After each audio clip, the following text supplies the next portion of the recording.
Hello friends, this is Prince and welcome back to Brain Olympic. और इस video में हम लोग जानने वाले हैं अलजेब्रा ऑफ रियल फंक्शन। आखिर अलजेब्रा ऑफ रियल फंक्शन होता क्या? कुछ नहीं है, पहले बात करते हैं अलजेब्रा पे। अलजेब्रा क्या होता है?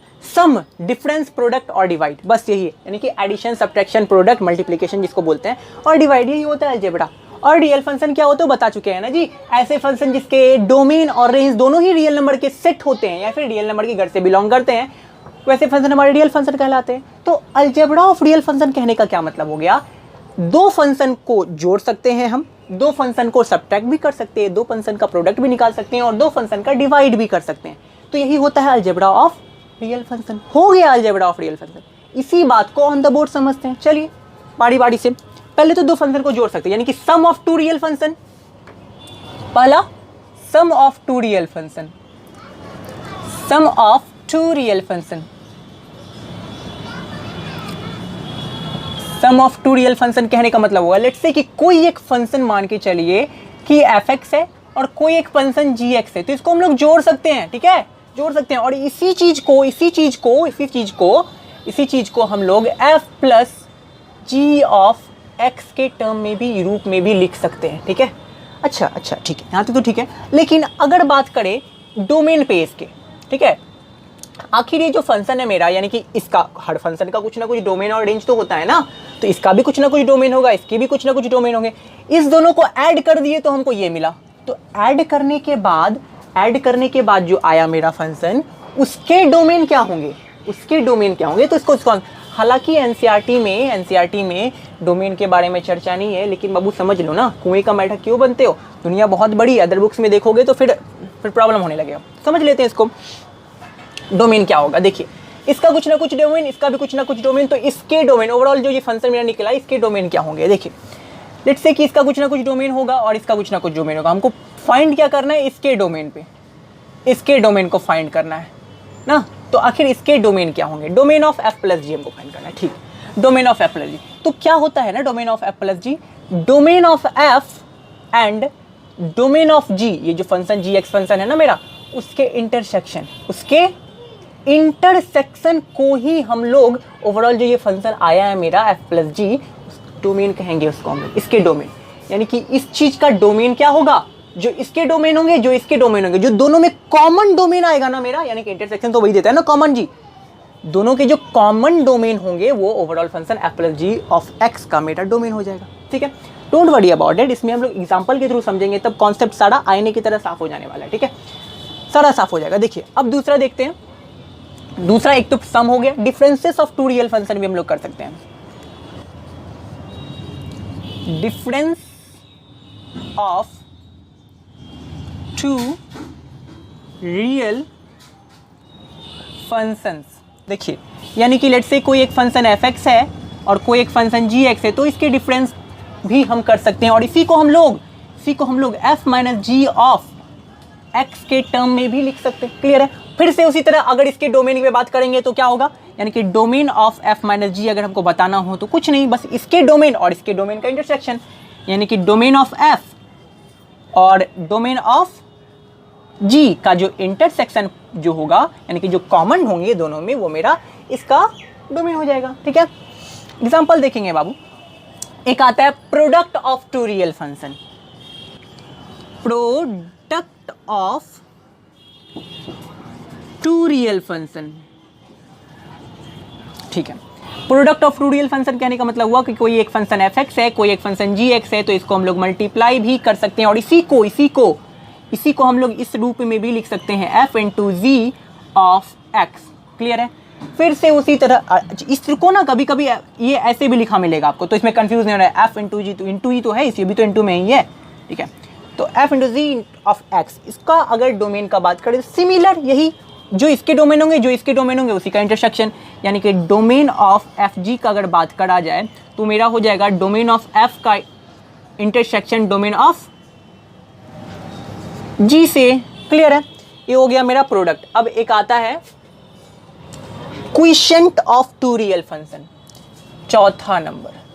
Fourth number, QUOTIENT, quotient of two real function. ठीक है, quotient of two real function क्या होगा? लेट्स से कि कोई फंक्शन fx है कोई फंक्शन gx, तो उसको हम लोग डिवाइड भी कर सकते हैं, ठीक है। और इसी चीज को f minus g of x के टर्म, सॉरी f माइनस नहीं, f by g of x के टर्म में भी लिख सकते हैं, बशर्ते हमारा जो gx है वो कभी भी जीरो नहीं होना चाहिए। अरे gx अगर जीरो हो गया तो फंक्शन अनडिफाइन हो जाएगा ना, एनी क्वांटिटी या फिर any number by zero function undefine हो जाएगा मेरा, तो वो नहीं होना चाहिए। और एक छोटा सा टॉपिक टर्म है वो भी समझ लीजिए, 5वां नंबर, कि किसी भी फंक्शन को ना हम लोग किसी स्केलर क्वांटिटी से मल्टीप्लाई कर सकते हैं, यानी कि प्रोडक्ट ऑफ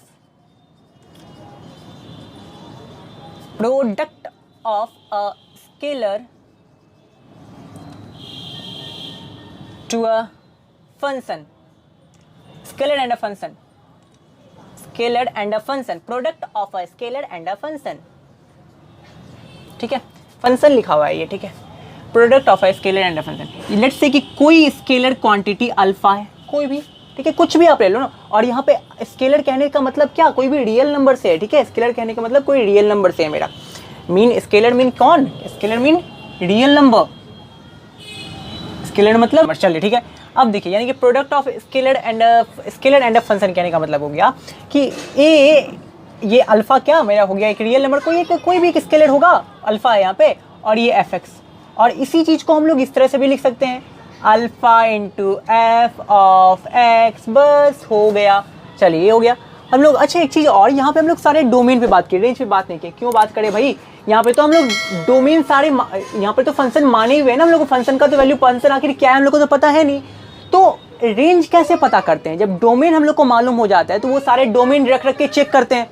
हमको फंक्शन पता ही नहीं है तो रेंज कैसे पता होगा, डोमेन तो पता चल गया ठीक है, लेकिन अब फंक्शन पे वैल्यूज रखेंगे हम तभी ना, वो जो फंक्शन होता है उसमें वैल्यूज रख के चेक करते हैं, जितने भी आउटपुट्स निकलते हैं, रिजल्ट निकलते हैं, वही तो हमारा, उसी से तो रेंज का डिसीजन होता है कि भाई क्या रेंज होगा।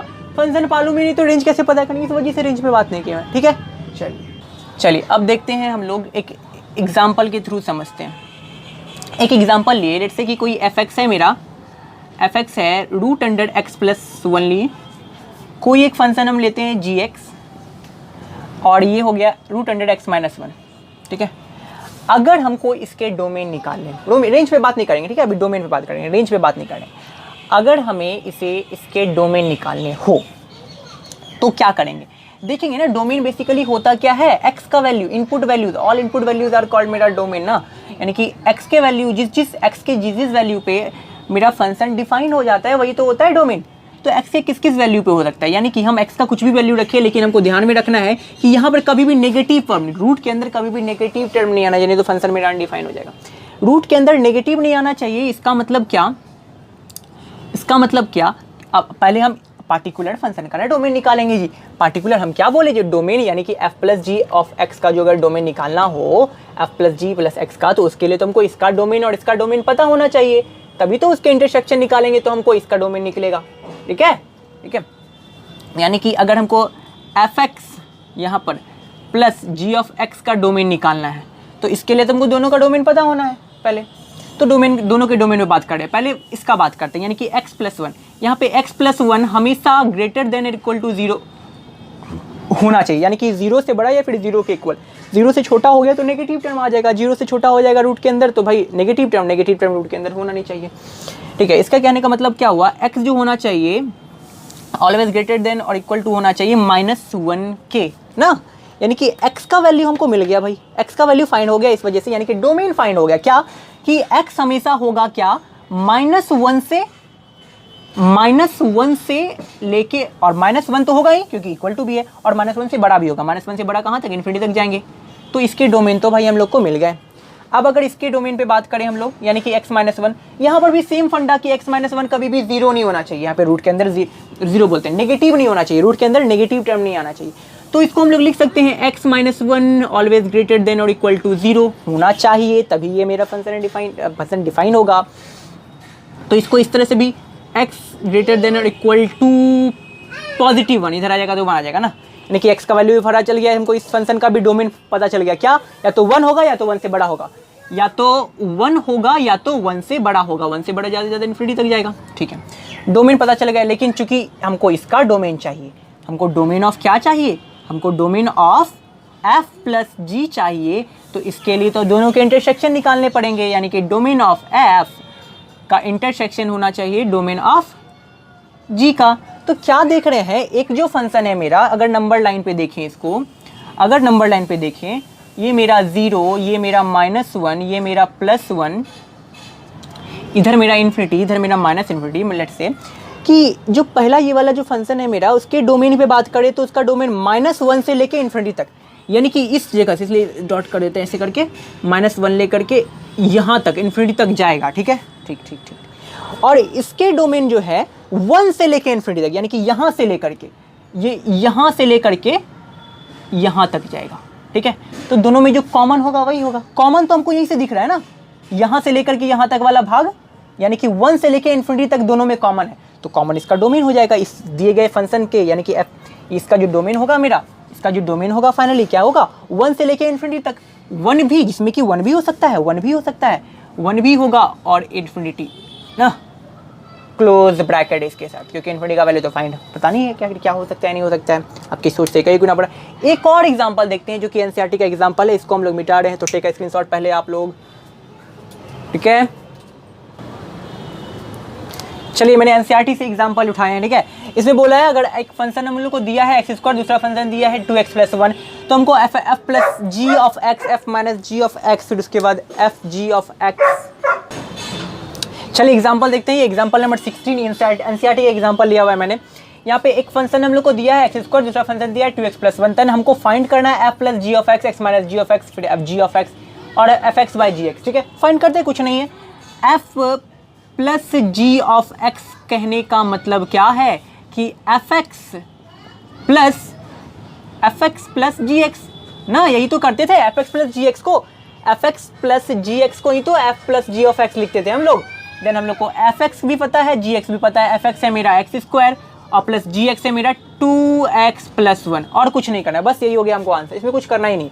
और ये बहुत आसान सा है, इसलिए भी है। f minus g of x पूछा है, तो fx minus g of x कहने का मतलब हुआ x² माइनस 2x + 1 ना। अब ये ब्रैकेट खोलेंगे तो सारा अंदर वाला माइनस कर देगा इसको, यानी कि ये हो जाएगा माइनस और ये हो जाएगा मेरा प्लस था, तो ये माइनस ना, ये तो 2x + 1 था ना, ये तो माइनस हो जाएगा, और ये प्लस था तो ये भी माइनस हो जाएगा। ये मेरा आंसर हो गया, x² minus 2x minus 1, x² minus 2x minus 1। चलिए तीसरा है कि f(g(x) यानी कि f into g of x find करना है।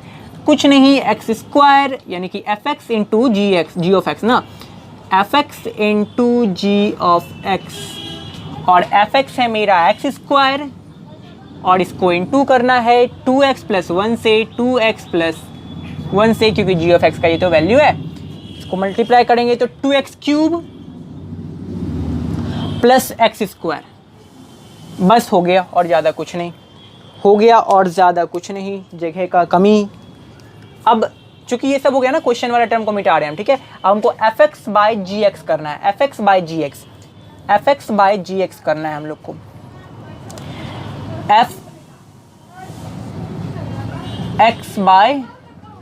fx/gx कहने का मतलब हुआ x²